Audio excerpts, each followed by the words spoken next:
Eccolo, il busto che ritrae Giovanni II Corner, il 101esimo doge della Serenissima, protagonista della vittoriosa guerra di Corfù contro i turchi nel 1716, ultima grande vittoria della Repubblica. È stato consegnato alla Regione da Confturismo Veneto, dall'Associazione Veneziana Albergatori e da Venetinet, che si sono impegnati per coinvolgere i veneti attraverso una campagna di informazione affinché donassero una somma per potersi aggiudicare l'opera ad un'asta battuta a Viterbo lo scorso 24 giugno. Abbiamo potuto sensibilizzare l'opinione pubblica grazie anche all'importante apporto della vostra rete e naturalmente da questo punto di vista poi siamo riusciti a motivare i veneti in generale e naturalmente anche delle imprese. Ricordiamoci che l'operazione di recupero dei fondi è durata 20 giorni, quindi era un'operazione pressoché impossibile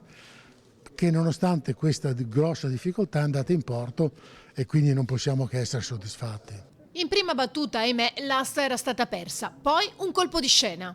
Quello che mi è stato detto, parzialmente quello che ho intuito, è che l'acquirente era un mercante che avrebbe voluto vendere in Francia. Molto probabilmente ha comprato il mercante su mandato di un cliente francese e molto probabilmente è arrivato un warning alla galleria che dice attenzione che possiamo mettere il divieto di esportazione eccetera, e quindi questo signore non si è più fatto vivo, il mercante intendo dire. La casa d'aste ha pensato bene di interpellare me, in 3 minuti abbiamo chiuso l'operazione. Non c'è niente che ti dia più soddisfazione di qualcosa che hai visto sfuggire e poi vedi magicamente riapparirti davanti. Abbiamo scelto di rivolgerci direttamente, di fare questa donazione come Associazione Veneziana Albergatori alla Regione, in quanto è la terra di tutti i veneti, non tanto al Comune di Venezia quanto alla Regione, proprio per chiarire una volta di più che come Associazione Veneziana Albergatori non abbiamo una visione squisitamente sammarcocentrica.